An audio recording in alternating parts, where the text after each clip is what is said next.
Hi, Denise. Can't hear ya. Can't hear ya.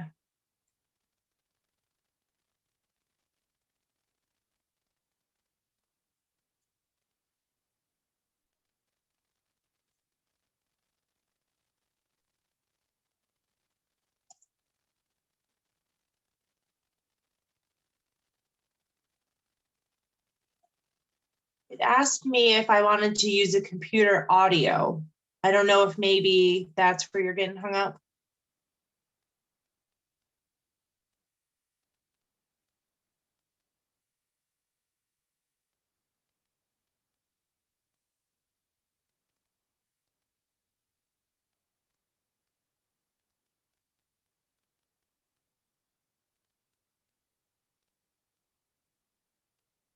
Still can't hear you.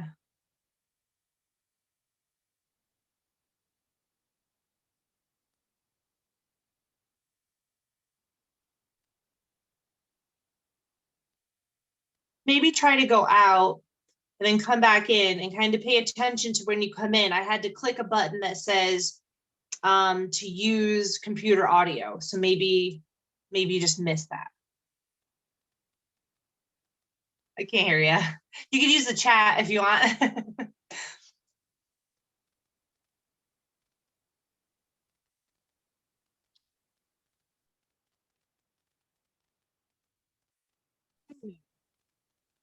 Unmute, can you hear me? Oh, I can hear you now. There you go. You're in. All right, I'm in. Holy moly. Of all things too, is that I had to change my password. It said my password expired. Oh, Of course. Yeah. Of course. and I know always something going on, right? Yeah, yeah. I have two Zooms going on. You have what? I have two Zoom things going on. Okay. All right.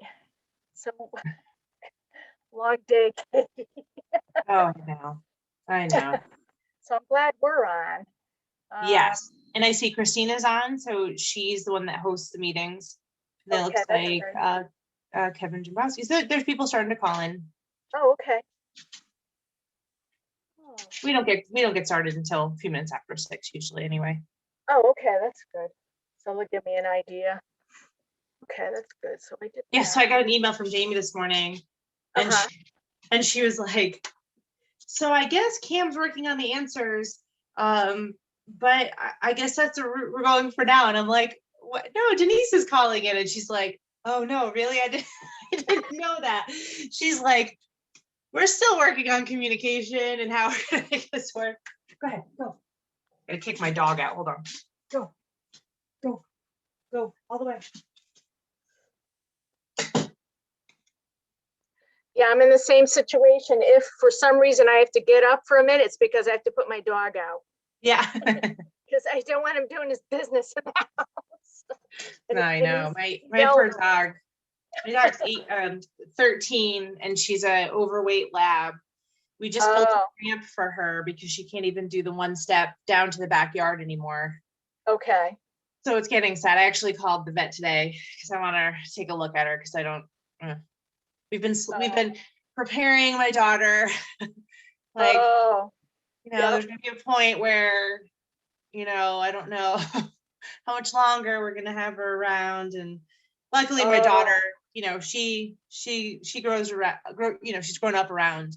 My husband's a hunter, and we're around animals and all kinds of stuff. So she's used to the kind of life and what happens, but it'll be sad because she's had her whole life and she's her best friend since she's an only child. Oh, okay. Yeah. Yep. I understand where you're coming from. Yeah. So how old is she again? The dog is 13. 13. Okay. Yeah. Oh, wow. Yeah. She's like a 90 pound lab. So. Oh, that's a big girl. Oh yeah, she's definitely. Yeah. Yeah. I see what you're saying. Yeah. Yeah.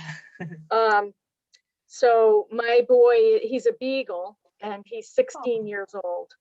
16. Wow. Yeah. He just went through surgery a few weeks ago, and he came through that, and then he got some kind of an abscess. So he had, Yeah. it's a double duo. So, but he's getting better. I'm just so pleased. It must be the stubborn Irish. Yeah. No, that's great. So, oh my goodness. So you have the questions, right, Denise, that I'd emailed? Yeah. Yeah, so I'm just trying to, you know, go over them a little bit, you know, like we did a little bit. Great. Okay. Just so you have them in front of you. So when we do get going. Yeah, just to kind of have an idea of what's going on. You know, I can't, not able to put some kind of, you know, presentation or anything like that. There's just no time, too little time to do that. I know.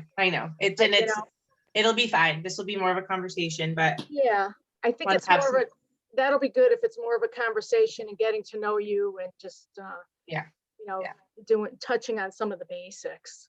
Yeah. I think that'll work. Okay, I'm gonna mute for a second. I'm gonna run out, let my dog out, and I'll be back. Okay. All right, great. Okay.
Oh, good evening.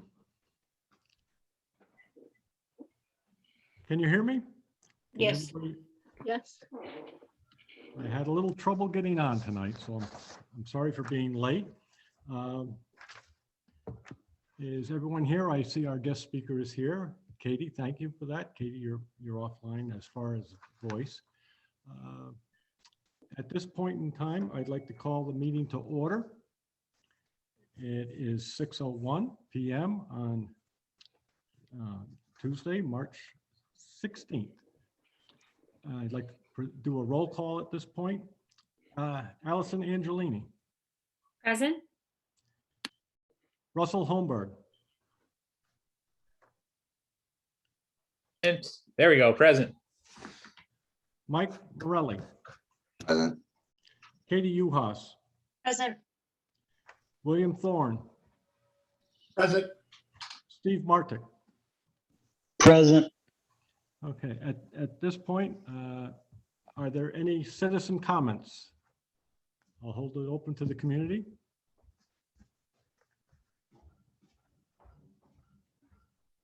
Hearing none, I will ask if anybody would disapprove if I dispense with the reading of the minutes.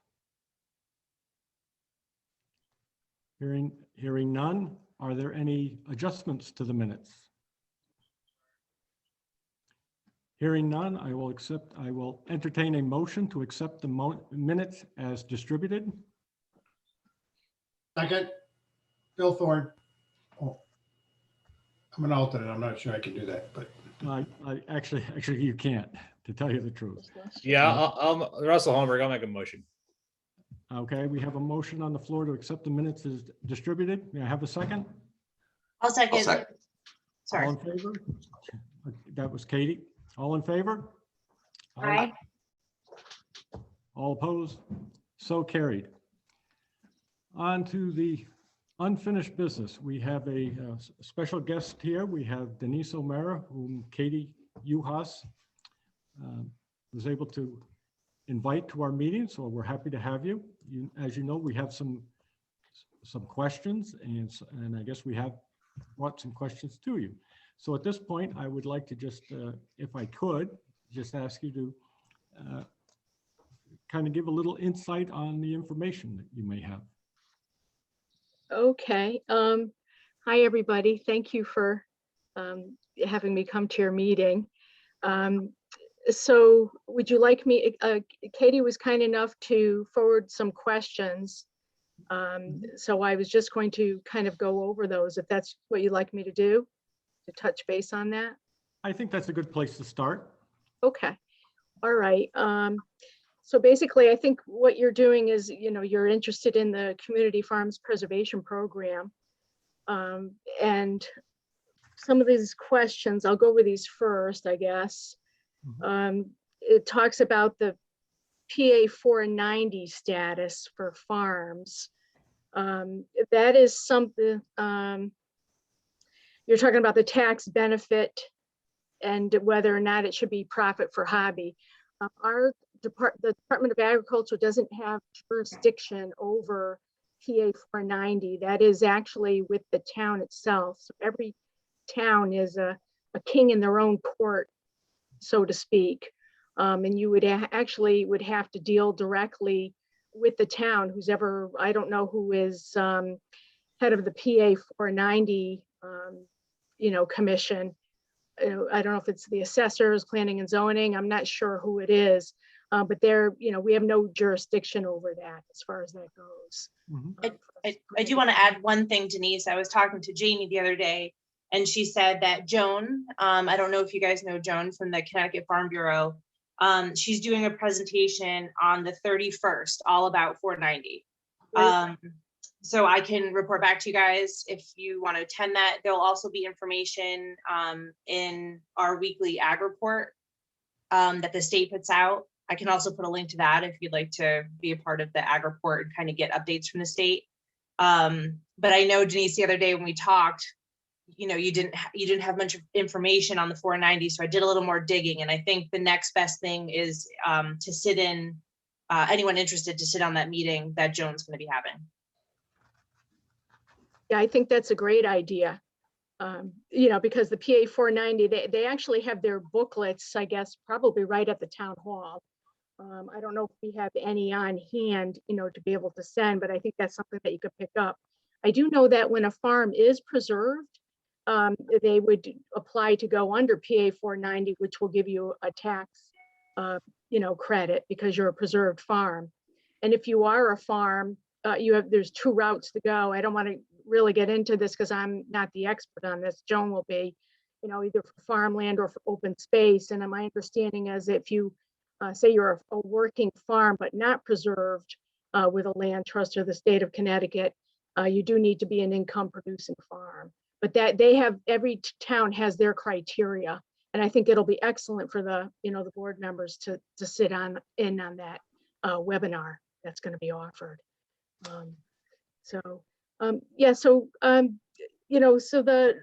There's 2 programs that we have, and one is the from the beginning it was the traditional farmland preservation program, and that basically was typically for larger farms. You're dealing with larger farms, you're dealing with with more cropland, farms probably 50 acres or more, cropland 30 acres or more. It might be less, but it's usually a typically larger farm. So it has more land, more acreage, and obviously and more prime and statewide important farmland soils. So it's just that's called the traditional program. And what we were finding is that I think it was back in 2011, they had a pilot program for the Community Farms Preservation Program. And that typically was for smaller farms, which did not meet the criteria that a typical farm would meet. So it's going to be smaller in acreage. It's going to have less cropland. It's going to have less prime and statewide important soils. But one of the good things about the good thing about it is that it also, in considering the application for community farms preservation, is that it allows for locally important soils to be considered also. And that is one of the reasons why, one of the criteria is for each municipality to gain locally important soil designation for their particular town. That's step 1, which we did back in 2016. Which is fantastic. One of the things though with the Community Farms Preservation Program is that it does require a mandatory joint cost share partnership with either the town and or a local land trust. Whereas with the traditional farmland preservation program, that usually typically is with the state. And we're always seeking to leverage, the Connecticut taxpayers' dollars by obtaining USDA AL funding on our projects for both programs, for both the traditional program and the Community Farms Preservation Program. Also seeking to leverage, funding of the taxpayers' dollars. So I guess the main difference, obviously, between the 2 programs is one, the traditional is just think bigger, more cropland, more acreage, and obviously it's probably going to have, more farming soils, whereas in the Community Farms Preservation Program is typically smaller, that doesn't meet the criteria of the larger, program, but it does require a joint matching partnership, cost share on that. So I wanted to, this will be helpful for you. So it would be helpful. So I guess one of the things for the PA 490, so that was basically the primary difference between the 2 programs. One of the good things, I wanted to point something out, and this is in the works actually. Obviously, if you're going to have, if it goes Community Farms Preservation Program, the town does need to have a letter, the signed agreement, cooperative letter of agreement between the state and the town. Now, what you might want to, a lot of times, and our program is voluntary. So a lot of times the owner will apply to our program, and we'll see if it scores traditional or community farms preservation. And if it does score for community farms, then that will require, a matching cost share. And that would have to be, with the municipality or, a local land trust or a local land trust. We know that sometimes that the town, it doesn't have the funds or maybe not adequate funds.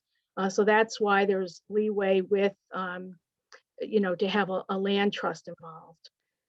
If the municipality, right now as it stands, if the municipality were to submit an application to our department for consideration, then it would actually, there's what's called a schedule of contributions, which is actually going to change. There's work, the way the program is going to be revamped is going to provide more favorable joint cost share partnership. Because right now, if the owner applies and is approved for community farms preservation program, the cost share is 25% of the cost of the development rights. And that can be, like I said, split, however it is, how it would work out with the municipality and or land trust, however that would work out. If the municipality submitted the application, then what happens is, as it stands right now, which is going to change, but just let me let you know how it works right now at this moment. It's called the schedule of contributions. And what that means is the cost share that the town would be responsible for is dependent upon how many open farms are within, I believe it's in with a 2-3 mile radius. I'll have to double check that. I think it's 3 miles. So if there is if there's no farms in the town, say there's less than 300 farms, within the town of Ledyard, then the actual cost share for the municipality would be 75% and the state would be 25%. And, so that's actually going to change. I can't comment on the particulars. I had a chance to talk with Cam, but one of the good things is that there's, changes in the legislation, which is going to change that, where there won't be that schedule of mandatory contributions, and it's going to be set up where it's going to be, more favorable for joint partnership cost sharing. But that's coming down, to be determined, coming down the pike. So what else? Okay, I just want to check something here. Let me see. Okay. One of the things is with the community farms preservation program. I mean, both programs our mission is to preserve farms for food and fiber production. And with the community farms preservation program, though, it is definitely, we definitely want you to have it towards food production. So if the cropland is being grown there, for vegetables, that's fine. Or, if you're growing hay, that's support land for beef cattle or livestock, that's food production. So something like that is definitely a positive, for that program. I wanted to get back. Excuse me. Let's get to your questions here. So one of the questions, I hope that answers the difference between the two programs. Think large and think small. And one obviously is traditional, which, Connecticut state taxpayer dollars for the traditional, always seeking ale funding. And the community farms, smaller, allows locally important soils to be considered, but it requires partnership, joint cost share partnership on it. Okay. And then, let me see. Okay, so one of your questions here is how much agricultural land has been preserved under the community farms Preservation Program. I was looking at some information that Cam had, and it looks like there's 11 farms so far with the Community Farms Preservation Program for, approximately 600 acres that have been preserved. And he's indicating that there's probably about active 20 applications that have been submitted to our program at this point. Okay. And in Ledyard itself, I wish I'd like to show you that map. There's definitely, been an increase in as far as participation. Saw a map back in 2014, which had, less, but then there's actually more. There's a lot of towns that are actually have received their locally designated soils designation, and towns, we're working on a relationship with the towns to get a cooperative agreement signed between the municipality and the state, because that'll put you in the queue. That'll get you ready if you have that and you're ready to go, so that if there were an application that you wanted to submit, you'd be able to do so. Otherwise, at this point, with all the craziness that's been going on, and I know that you're in the beginning stages, I think you're doing excellent. Katie mentioned that, one, you've got the soils, two, you've got your ag commission, it's set up. Katie, is there like an open space fund, allocated funding for open space or ag funding, or that's something that you have to approach and push Right. for? Some we're starting to talk about, but no, we don't have that. We don't have the cooperative agreement Okay. with the state.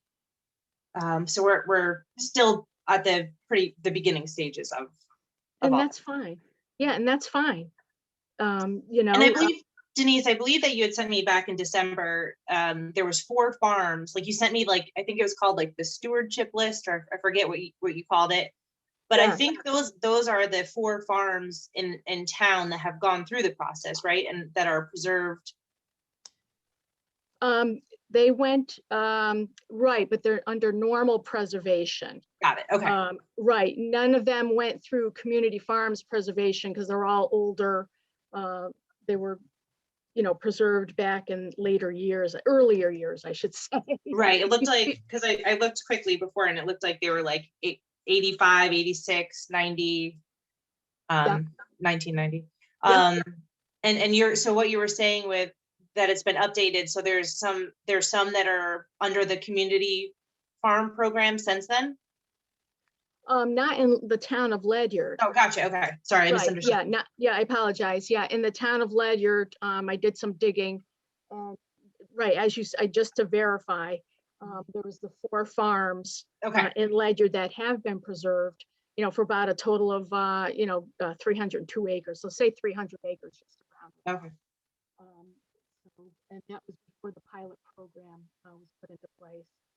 Yeah, so the pilot program was put into place, I believe, in 2011. And since then, it does continue. So, little by little, we're working with the towns, and it's something, that's going to continue. There is funding. So it's not like there's a particular, initially it was a $2 million funded project to get it going, the pilot program. But now the funding, I believe, is combined, and Cam would have to verify this, but the funding is combined, from the same source for the community farms and for the traditional farmland preservation program. And let me see. So there's about 4 there. Yeah. Okay. So the emphasis on the prime soils to be geared towards crop farming. What about livestock farming, where soil is less important? Okay. No, livestock is farming. So that's all part of farming. So obviously, if you've got farms that have, beef cattle or dairy cattle, you're typically, you're also going to be having cropland on the property that's going to most likely be a mix of growing hay to feed your animals, and also pasture land. So that is, pasture is also considered cropland for the livestock.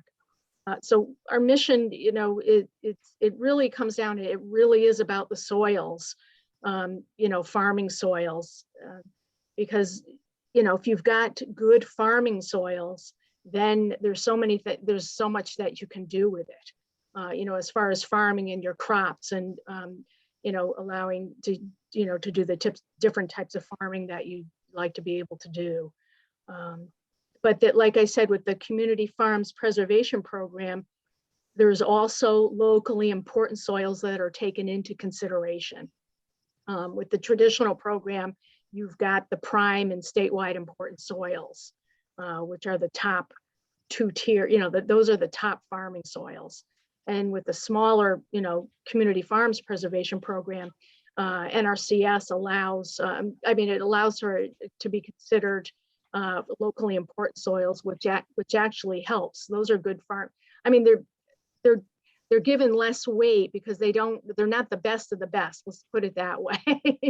They're like grade C soils, but you can still grow crops on them. People have had hay on it. There's the orchard. There's still types of cropland that you can use those soils for growing crop.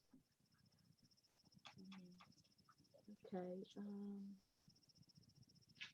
Given the current constraints on both programs, is it reasonable for a farmer to apply to either program if they have little or no prime soils? Well, again, it is about the soils. That's a big part of it, because, if, for example, if you apply and you don't have enough cropland, but you've got great soils, we have what's called the Farmland Restoration Program through our department, whereas it's a program which allows you to apply. It's a once-a-year application now. It used to be a rolling application, but now there's a deadline where you can apply once a year. And what Farmland Restoration does is it allows you to clear that cropland, clear the forest, to put the agricultural land into active agricultural production. So it really comes down, to the soils, and but cropland is important also. But all I can say is, if there's a farm application, if an owner is interested in applying, what they can do is, it's a voluntary process. They apply to the program, and we would score their application to see if it would score for either program. And we would let them know, if it worked for traditional or it didn't, if it fit Community Farms Preservation Program or it did not. We would be able to know that. And, so they could submit an application with the support documentation that is needed along with that. And, typically the support documentation with the application, it's the owner that applies to the program. Or if there's a signed sales purchase contract on the property also, that's another avenue where we would consider looking at the application. We'd be able to take a look at it. But the support documents would include one, going to the local NRCS office, which is by county, and you'd have the tax map, and you would provide the local NRCS the tax map, and they would create a farming soils map that is specific to prime and statewide important soils on the property. So that's part of the application, support docs for the application, along with the assessor's card, the assessor's tax map, and the fee deed on the property. So we could take a look at that. Let me see.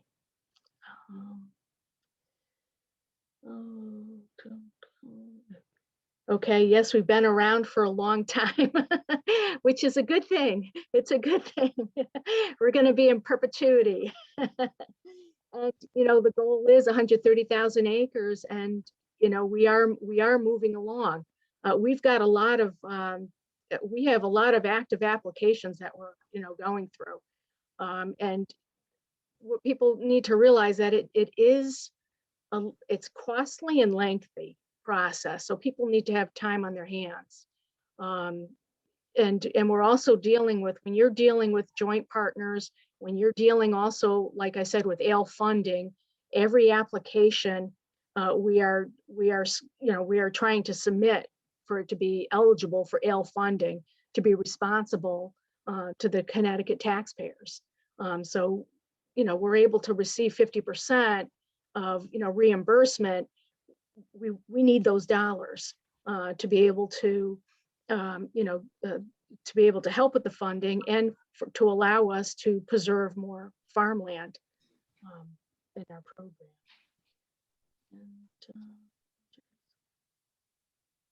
Okay, Ledyard does not have much prime or important farmland soils. That has not been developed, which a lot of times that, unfortunately, that can happen. Whereas if there has been no, open space or agricultural, commission established, which so grateful that, I think it's wonderful that you are establishing a commission, because that gives you, like Katie and I talked, it gives you a seat at the table with the town and with planning and zoning, because, I guess Katie indicated that, with planning and zoning, they're discussing that they're going to be changing their zoning, and all of a sudden, whatever was a nice farm, and if, I don't know if it had agricultural use for that, and they change it to something else, that could have a negative impact on being able to use, that property as a farm. So if you have an agricultural commission that's interested in preserving farmland, then that will allow you to, to have a voice. And, in any town, that there should be a balance of development, between residential and manufacturing or industrial, commercial, but farmland is also important. And if you've got, land area that has good farming soils, I think it is, important. And I see that you recognize that also, that it is important to try to, to be able to preserve the land as potential preserved farmland. I think that's wonderful. So I think, I hope that answers everything.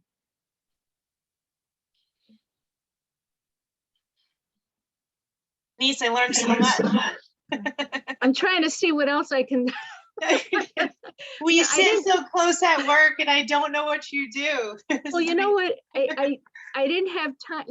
I didn't have time for to put together a power presentation to be able to show you things.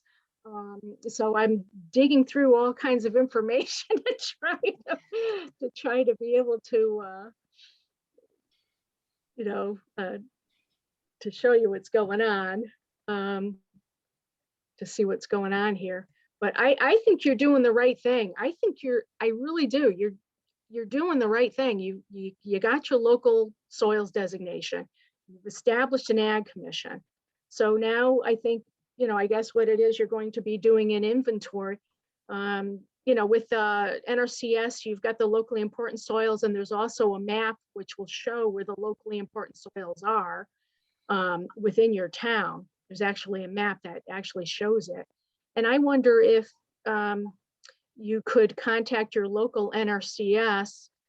Does your town have GIS? GIS? Yes, we do. Do you have GIS? Okay, because I'm just wondering if your local NRCS can supply you a farmland soils layer, or if you can see, if you pull up your GIS, I don't know if it has layers where it shows farmland, your prime and important farmland soils for the town of Ledyard. It's kind of color coded, and I'm just wondering if they'd be able to do that. This is Bill Thorne. Yeah, I brought up the GIS map, and Russell, you may be able to kind of, so you emphasize locally important soils. I mean, I see state and I see, Federal Ag Commission. Is locally, what is that? Is that something the community actually designates as important soils? No, that actually comes through, that designation comes through USDA from the talent office. And what that does is obviously prime and statewide important soils are the best of the best. Your prime is the best of the best. Your statewide important is the second best of the best. Your locally important are farming soils, but they're giving less weight. You know, they are farming soils, but they're not the best of the best. But for community farms preservation, each town, you know, the municipality, the first step is to be able to, they need to apply to USDA to request locally important soils designation for their particular town. Because what happens is when you're dealing with community farms preservation application, those soils are considered in the scoring criteria. For example, your prime is 100% weight for your prime soils. Your statewide important soils, which are second best. Think of it as the Olympics, you know, gold, silver. Let me see, which one would be, it would be gold, bronze, and silver. Is silver third place? No, second. Okay. Silver second. All right. All right, so your gold is the prime. Your silver is the statewide important, and your bronze is the locally important soils. Your prime is given 100% weight. Your statewide important soils is given 70% weight, and your locally important soils is given 40% weight. So you can see that it's definitely, you know, a lower class soil, but it is given weight, and it does help with the application, and it is considered, you know, those soils are farmable. Just probably not with, you know, with the crops. You'd obviously would have to contact NRCS as far as best use of the property and what type of crops would grow best in those particular soils. With the prime soils, it's like, you know, Jack and the Beanstalk, you drop a bean and, you know, anything's going to grow. That's how rich the soils are. And statewide important soils, those are very good soils also. Denise, Bruce Gartzka here. I have a question. If people make applications, is it a kind of a rolling application process? And what I mean by that is if you have applicants and then somebody submits a prime land, does that jump to the top of the list for consideration? It's rolling. It's rolling. So we take the applications as they come in, and they need to be scored. So we don't know what we're dealing with until it's scored. And obviously, if something is you know, a prime, you know, a very good application to work with, I mean, it scores very high, then we're going to be working with an application that scores very well.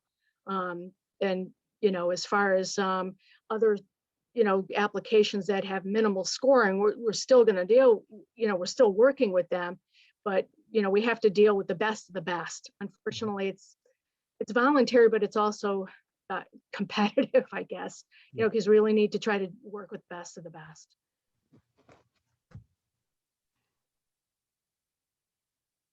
Another question, Bruce here again. The reimbursement to the farmer, I guess it would depend greatly on the soils that they have to offer. Reimbursement to the farmer. Well, what happens is that once, that's part of it. What happens is say the application does score, it meets minimum scoring criteria. What happens is that then appraisals will be done on the property. And you've got two appraisals that are going to be done. One is, it's called the before valuation, the market valuation. What can you do with the property and its highest and best use of the property under current zoning? So you're looking at road frontage, topographical features, you know, what is the zoning? What is the minimum requirement of the zoning? Are there public utilities, city water, city sewer? A lot of factors will go into that. So when it's unrestricted, what can you do with that property under current zoning? Okay, so that will give you a market value of the property as if it's unrestricted. Then you're going to do an appraisal on the property as if it were hypothetically encumbered by an agricultural easement. And what that means is, what is that property worth as a farm, as a restricted farm? So now you're looking at other farms and you're comparing, you know, you're looking at the size, the acreage. You know, looking at the acreage, you're looking at the cropland. How much percent of, you know, cropland do you have? What are the soils? This is where the soils come in. You know, are the soils very good farming soils? So that's going to, you know, depend on what the value of the property is going to be as a farm. And when you subtract those two values, the before unrestricted value, what can you do under current zoning, minus the value of the property as a farm, as a restricted farm, what's that value? You get the value of development rights. And development rights is placing an easement on the property. So I guess I gave you the long version about what it comes down to as far as what is the farm worth. A lot of factors go into it. And yes, it's the quality of the farm. Well, where is it located? You know, how much cropland, you know, what type of cropland do you have? What are the soils of the property? There's a lot of elements that are taken into consideration for the farm, and location of the property. So, you know, and what can you do with the property? Do you have an existing residence on the farm without buildings, or is it land only? Are you allowed to build a residence? Where's the farm located? Because location factors will have, you know, obviously a price. So we all understand real estate, location, location, location. You know, so you're dealing with that also, because if you have a farm out in Western Connecticut, you know, typically those prices out there are going to command higher values than maybe in other parts of the state. Definitely so. I think we all understand if the unrestricted market value is going to depend on where, you know, where the property is located, you know, as far as the town and market influences, you know, that affect value. So, did that help at all? Yes. Okay. I do have like, this is Bruce again, just a little sidebar there. Say, Okay. for instance, you have the, in Hartford, the Hartford River Valley. Development, I think the development would be, the pressure would be high for development prices. Highest and best use, I think, would be quite high. People would want to build there, live near Hartford and all that. But also the farm value would be high. So the difference could be smaller than what you would get in, say, Eastern Connecticut. Would that be a possibility? Is that? It depends. You know, like I said, every farm is different too. So I can't just say, give you a blanket answer, yes, that's what's going to happen. But to give you an example, if you were dealing with a town that has high density, you know, higher density residential development that has pressure to develop, then, you know, that could drive, and like before what I said, you know, if you've got utilities, city water, city sewer in the area, well, that's going to drive up the price of your market value of the property. And if you're, you know, obviously in the river valley, those are some really good farming soils, plus location wise, you know, you're right in an area where transportation, you know, there's a lot of factors that are considered, but you'll see that the prices may be higher than they are going to be, like you said, down in, I don't know, maybe, you know, Voluntown, you know, lower, you know, southeastern Connecticut, whereas, you know, that'll have a lower price per acre for your, you know, your farm values. Okay. But each farm is different, and, you know, you have to look at each one individually. Hi Denise, this is Bill Thorne. So kind of a general question. I mean, I think we are, Ledyard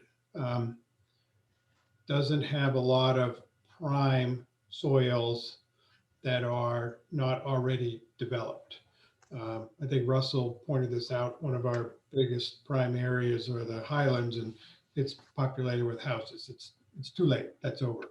So we're looking at a limited amount of prime soils areas in our town.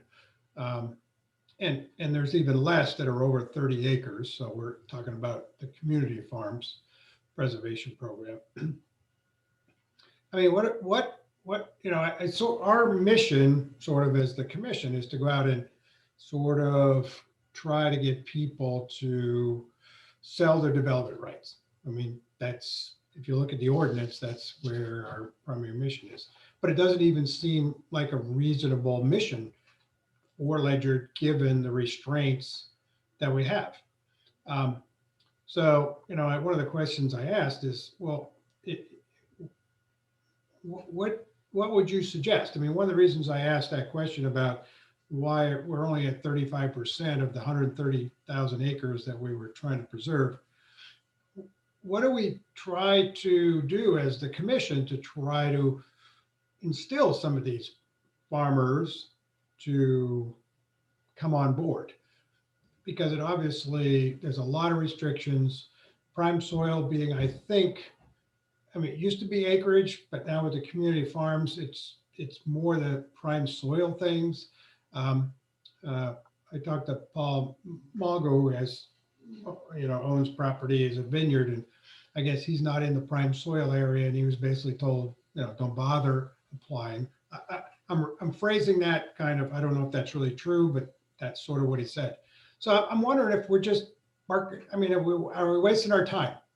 I guess that's the question I have. But, and I know you don't know Ledyard specifically, but if you look at the GIS map and the overlays for prime soils, we don't have a lot. I don't think you're wasting your time, because I think it is important. Again, it's a voluntary program, so we can't go out and twist people's arms to preserve their farms. But I think it is important. I really do. It's important to try to preserve what farmland that there is. And if there is an existing farm and someone has been farming it like an orchard, like you said, it would give them an option to consider. Now, obviously it's their property, and they have to decide what it is that they want to do with their property, because it's their heritage, their legacy. And there's a lot of factors that are taken into consideration. Do they keep it in farming? How many family members are you dealing with? What's going to work best for them? And I can't, provide that assistance. But at least with the farmland preservation, if they are farming, and if it's something that they would like to continue to do and preserve their land, this is definitely an option for them to apply to see if they would actually even meet scoring criteria, so I don't know, I wouldn't know unless if something, actually scored, unless we received an application. So unless we have something in front of us with soils, that's showing the soils to the farm property that the application is being submitted for the land area that they would like to have considered to be preserved, we wouldn't know. But no, I don't think it's a waste of time. At least they would know, and it would give them options to see if it would score, if it doesn't. Yeah, so this is Bill Thorne again. I mean, and one of my questions was, so you own a farm and you're raising cows or cattle, which doesn't require, obviously, prime soils. You're not even considered. You're not in the running, which seems crazy to me. Those are farms we would like to also preserve. Not just ones that, have great cropland. And I don't know. It's great that you're interested in the prime soils, but it does exclude a lot of farmers, at least in our town.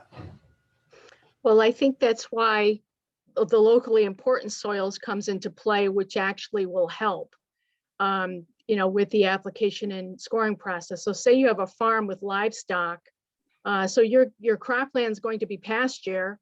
And I would think that if you've got a farm with livestock, that they would be growing cropland to feed their cows, their livestock. And, if it has limited prime and statewide important soils, which are obviously the best, locally important soils are also considered in there. So there's a lot of factors that are considered. But again, I wouldn't know unless there was an application to be actually, to look at it. So you can't say that they're out of the running unless, they submit an application where we can actually really take a look at it, to see if it's something that would work or not. But just one more comment.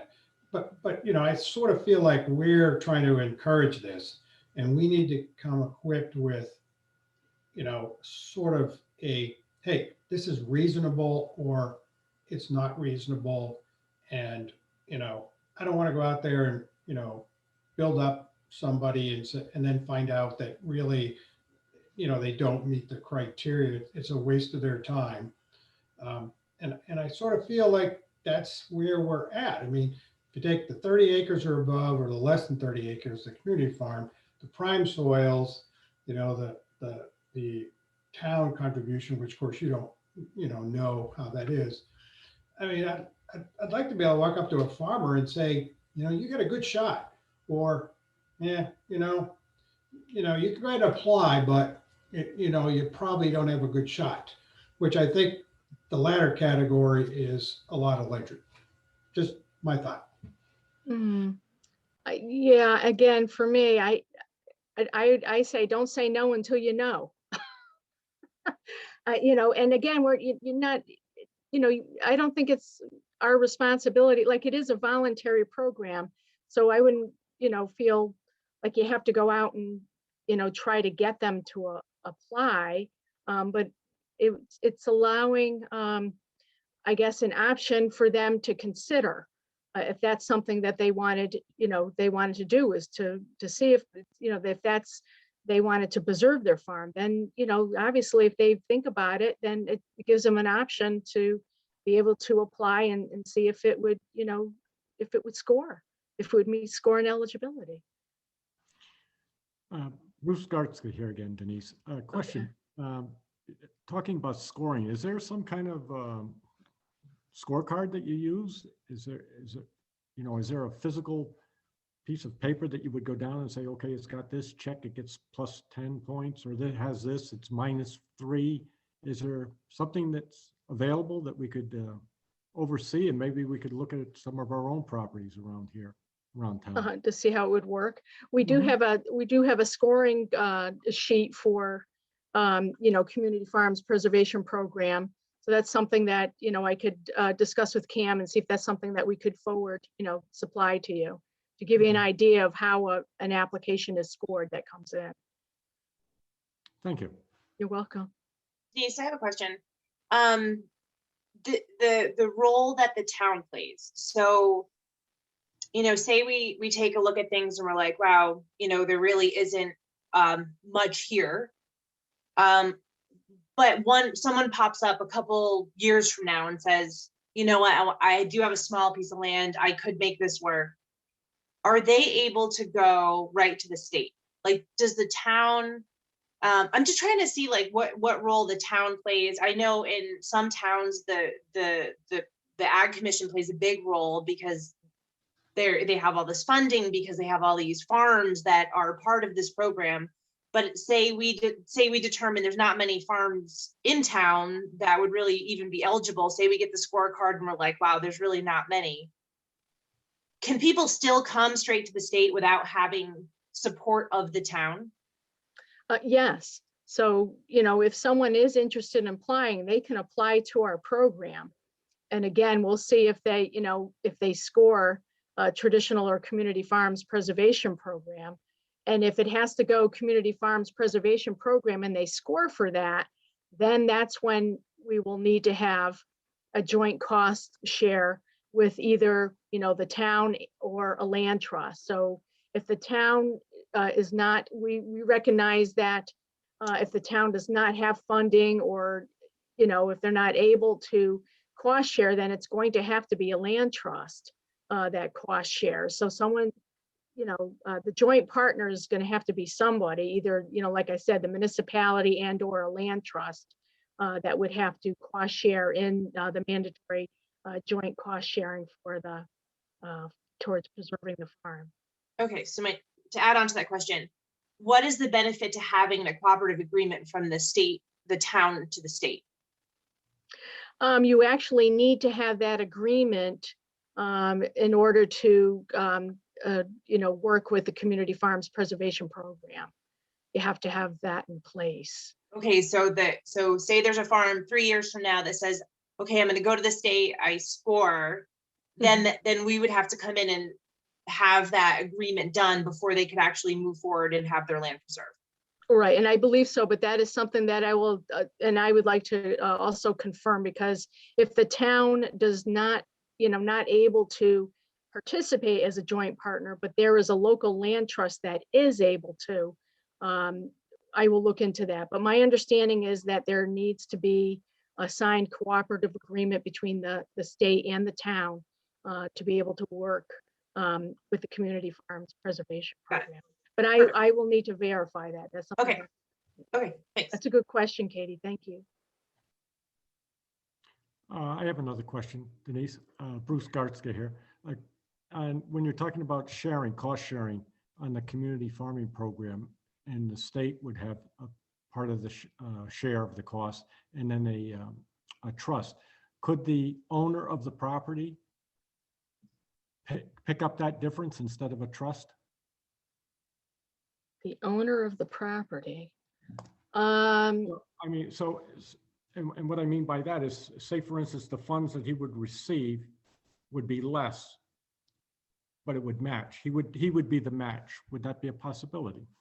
I don't think so. I think there actually has to be a monetary contribution, to towards the purchase of development rights. Okay, but I don't think the owner can, accept less and have that be part of his, contribution. Like say there's 25% contribution. And you're saying, well, the land trust or the town and the land trust will come up with, 20%, and the landowner is just going to accept 5% less to make the 5%. I don't believe it works that way. Okay. Yeah.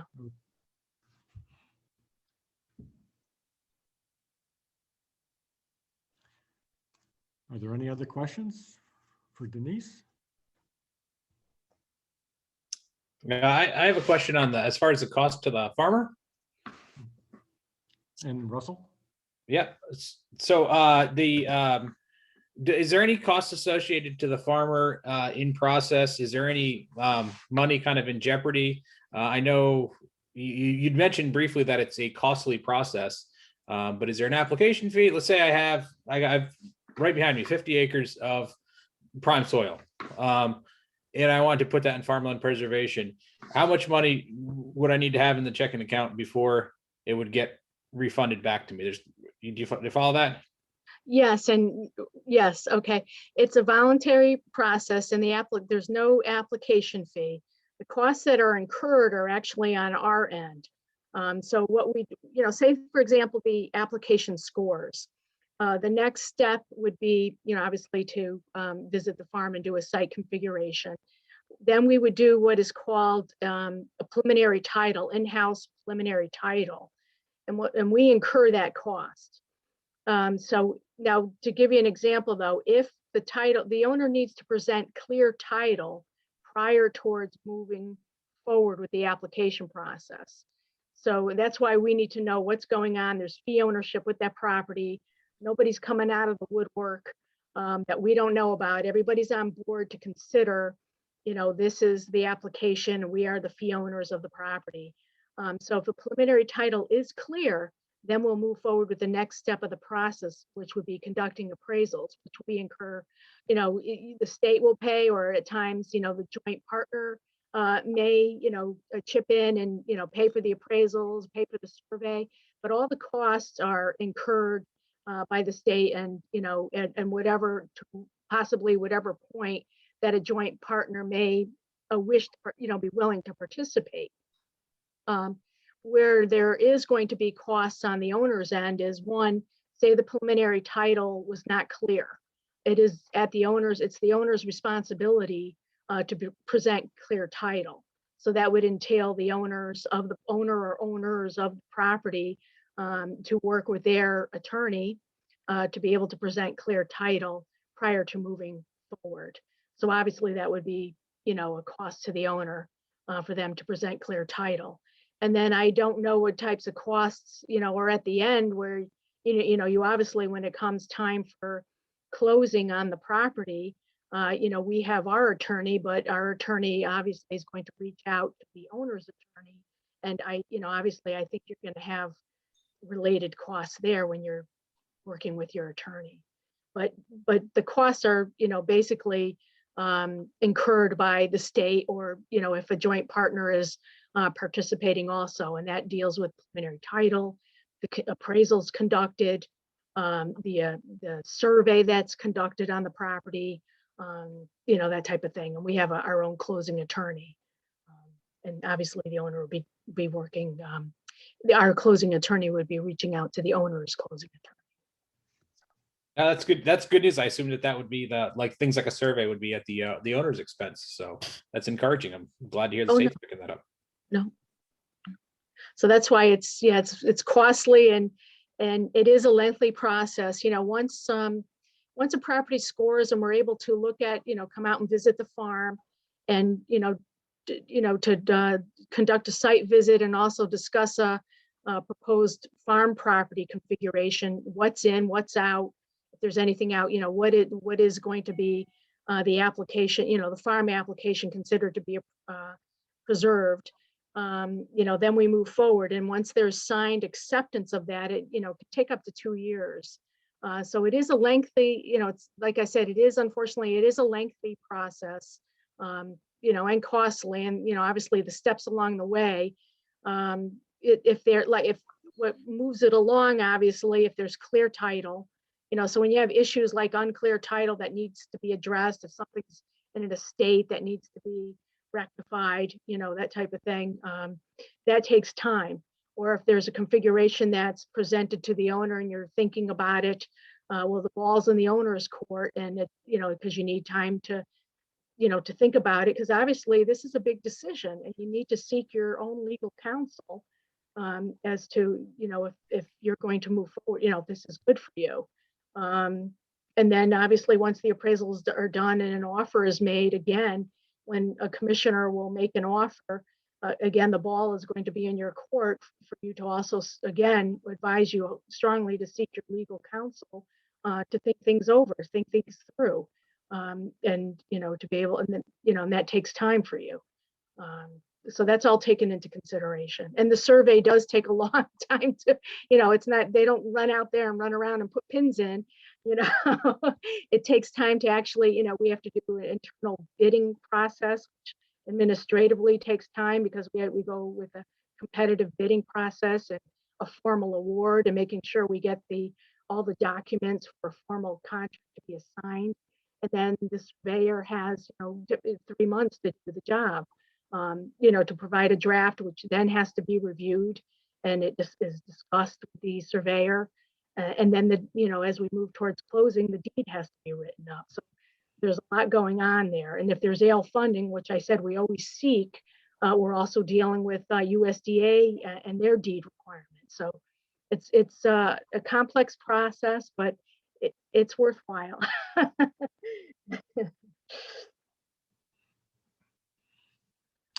Any other questions for Denise?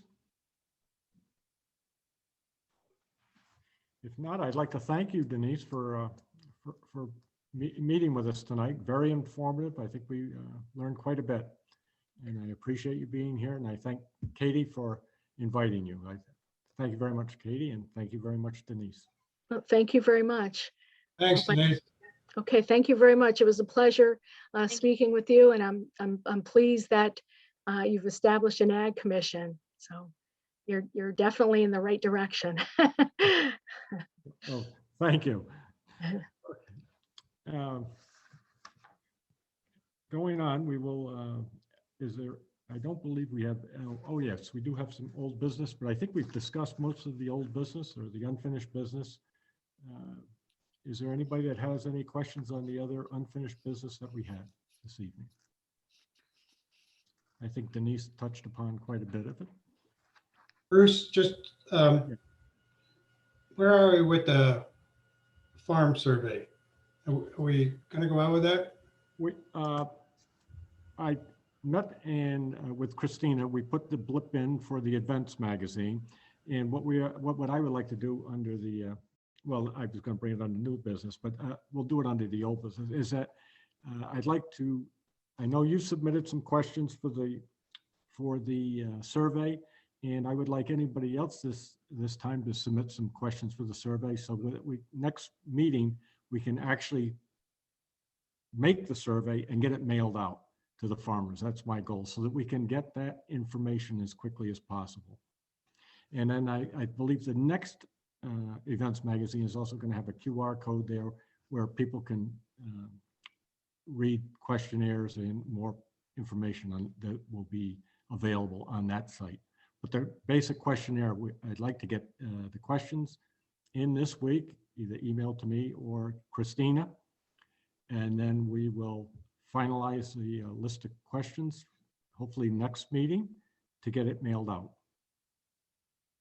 That way there, I think we'll be done with our main objective of the Ag Commission.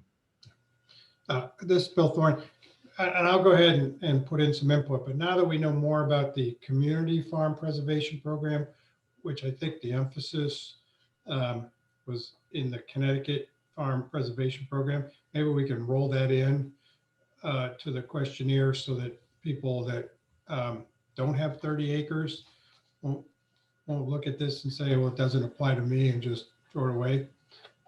Can we do that, you think? Oh, I agree. I think you have to reach all the small farmers in this town, and that's what we mainly have. We're not in Kansas where you have 1,000 acres that you're working on. If you have a 5-acre parcel and you're farming it, you're big in Ledyard, you know. So yeah, I think that is going to be our main emphasis. Is we don't have the 200-acre farms anymore that used to be around. They're quite a bit smaller now. But yes, I do agree. We should have those questions in there targeting the community farming. Okay, so I'll go ahead, this is Bill Thorne, I'll go ahead and put in some additional input based on the community farm preservation program, which we really just learned about. Sounds good. Okay, thank you. Anybody else under new business? I think we've pretty much touched base on everything that we needed tonight. Is there anybody that has any other questions to bring up? All set. Other than that, I will look for a motion to adjourn. Mike Morelli, I'll make a motion to adjourn. May I have a second? Russell Holmberg, I'll second. Thank you very much. Just one comment. What about this signing of this cooperative agreement? I'm sorry. Between the town and the state? Oh, definitely we'll be working with that, because that's going to be part of the community development, the community farmland. We have to go forward with that. So next meeting, we'll talk about that. We could talk about that as well. I think that we can do both things at once. I think we can get the survey out to the farmers, but we also have to, at the same time, we can still march forward and get the agreement with the state. And Bill, this is Katie. Bill, there's a sample of the agreement in our documents.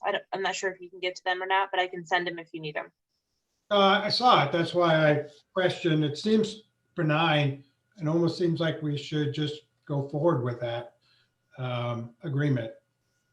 You know, having the mayor. So, well, we can talk about it next meeting. Yeah. Okay. Well, I do have a motion to adjourn. I do have a second. All in favor? Hey. Aye. Aye. So at 7:04, the Agricultural Commission meeting is over. And again, thank you very much, Denise O'Mara. Thank you. Thank you, Thank you. Denise. Denise, thanks again. Appreciate it. Okay, I hope I was of some help to you. You were. It's You a were. pleasure. It's a pleasure speaking with you. Thank you very much. Have a nice evening. You Night as all. well. Bye, everybody.